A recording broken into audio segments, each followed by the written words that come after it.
Hi everyone! Welcome back again to my YouTube channel. So for today's video, pag-usapan po natin yung isang loan application na nagpapautang ng 40,000 pesos. So ka-update po nito noong August 14, 2025 at pwede mo po itong pa-download sa Google Play Store. Ang pangalan po nito is si Benny, under po ng Wing of Integrity Lending Corporation. So as of now guys, meron siyang 4.7 stars at 4,000 reviews. So alam ko guys, yung iba sa inyo is nakapag-apply na dito before. Pero ngayon guys, alamin natin kung anong meron na dito. Kasi nga po, ka-update ito noong August 14 lang. Check natin guys kung anong meron sa kanya, kung ano yung mga in-improve niya. Dahil last apply ko dito guys, kay Benny Loan App, hindi po siya pang 7 days lang. So ngayon guys, let's see. Baka mas mahaba pa po yung loan terms dito at mas maganda yung offer niya at mas malaki. So sabay-sabay natin guys alamin kung anong update dito kay Benny. Baka kasi worth it na ulit na mag-apply tayo dito. Pero bago yun guys, kung hindi ka pa po nakasubscribe sa aking YouTube channel, kindly click the subscribe button, turn on the notification bell, and be updated lagi sa ating mga latest vlog. So ngayon guys, meron po tayong pipiliin na daily GCash giveaway winners, which is ito na nga po yung una. Naku, congratulations po sa'yo. So claim mo na po agad at mag-PM ka po agad sa aking Gmail account. And dun po sa pangalawang lucky winners, i-a-announce ko po later. So stay connected lang, stay active, at syempre don't forget to like this video at mag-iwan po ng comment dyan sa comment section. And, syempre, tuloy-tuloy pa rin po yung ating pa-monthly cellphone giveaway, kaya abang-abang kayo dyan, guys. So, ngayon, guys, dito kay Benny, i-check natin, guys, kung okay na siya, lalo na ngayon na nag-update siya. So, if you're interested, keep watching.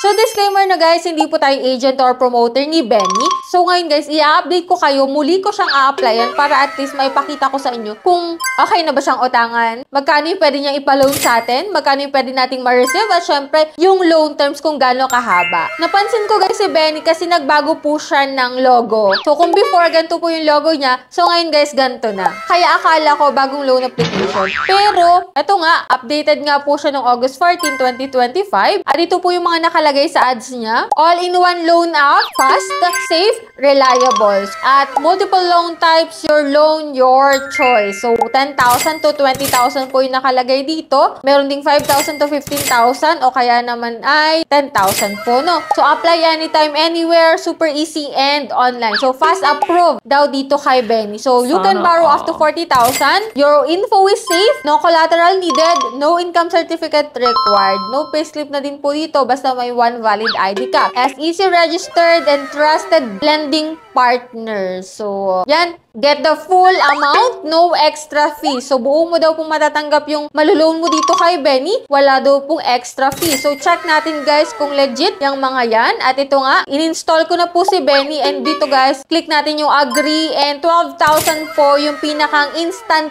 amount na ipapa-apply kapag first time kang gagawa dito ng account kay Benny. So, ang loan terms daw po dito is 120 days. May low interest, safe and secure. So, check natin guys para, syempre, sa mga gantong ads, wag tayo agad-agad maniniwala, no? So, yan, dito po kay Benny, kapag wala ka pang account, syempre, maglalagin ka po using your active mobile number. And then, magsisend po doon ng verification code. I-enter mo lang dito and click natin yung continue. And dito, guys, meron silang product list na nakalagay. Same lang din before, guys, na may product list sila. Which is, dito sa Benny P, 3,500 to 15,000. So, kung ikaw ay first timer, 3,500 to 15,000 lang po muna ang pwede mong ma-loan dito. So, click natin guys yung evaluation. So, magwi-wait po ako dito ng 40 seconds para malaman ko kung anong meron doon sa loan details niya. And ito nga guys, si Benny po ay hindi 7 days. Kung makikita mo dito guys, siya po ay 30 days. Nakalagay naman po dito na loan length niya is 30 days. Pero po, 3,000 po yung first loan amount ko dito. So, dito sa 3,000, nakakalungkot lang kasi makikita mo dito sa loan details, yung amount to be received mo is 1,800 pesos lang. Syempre, saan napunta yung 1,200? So, wala po ditong nakalagay kung saan napunta yung 1,200, pero nakalagay lang dito is total fee, which is siguro sa admin fee, sa service fee, sa processing fee, so lahat-lahat na guys. And,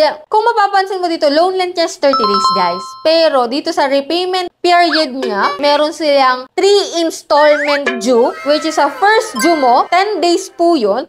magbabayad ka po ng 2,700, which is almost full amount na sa 3,000 pesos. And then sa second installment po, which is 270 pesos, ika-20 days. Then sa ika-30 days po, which is third installment due, is 30 pesos na lang. So parang baliwala rin guys yung 30 days na loan lend. Kasi sa ika-10 days, magbabayad ka pa ng almost full amount, which is 2,700. So para sa akin guys, nonsense yung 30 days nila. Okay sana kung yung 3,000 sa first due mo sa 10 days is 1,000. Then sa second is 1,000 ulit. Then sa third is 1,000. Okay sana yon. Pero hindi guys eh. Sa 10 days mo, magbabayad ka ng 2,700. Parang lumalabas guys na 10 days to pay itong si Benny. Yan nga, sabi ko nga sa inyo guys, hindi porket nakalagay sa ads niya is 30 days to pay, 120 days to pay, is yun na talaga. So, i-check muna ninyo sa loan details or sa mga reviews para malaman nyo kung anong meron dito. So, in-applyan ko tong si Benny syempre. Yan. Application submitted. You can return to the application list and continue to apply to other products. So, in-applyan ko din yung Benny M, Benny J.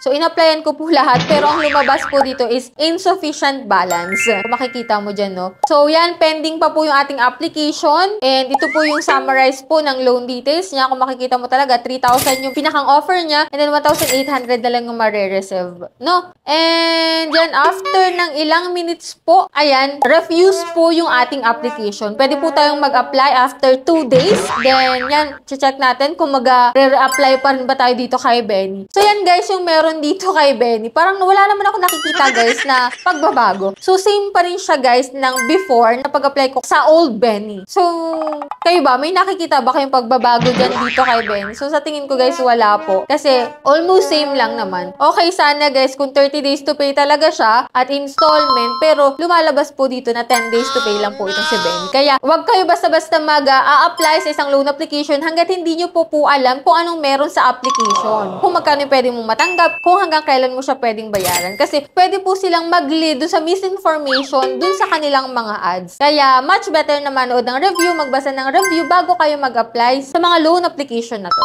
So, that's it. Yan lang po yung ating update dito kay Benny ngayong 2025. So, kung makikita mo naman, wala halos guys. Wala halos pagbabago. Anyways, hoping tayo sa susunod na meron na talaga. And yan, kung may katanungan pa kayo sa loan application na to o sa ibang loan application, kindly comment down below para at least masagot ko yung mga katanungan ninyo. At ito na guys yung ating second lucky winners for today's video sa ating daily Gcash giveaway. So, congratulations po sa iyo. And yan, i-claim mo na po yung prizes nyo sa aking Gmail account. And for those na hindi pa dyan nakikita yung kanilang pangalan, stay connected, stay active palagi. And that's it. Yan lang yung ating video for today. Kung hindi ka pa po nakasubscribe, kindly click the subscribe button, turn on the notification bell, and be updated lagi sa ating mga latest vlog. So, bye-bye na muna for now, guys. See you on my next video.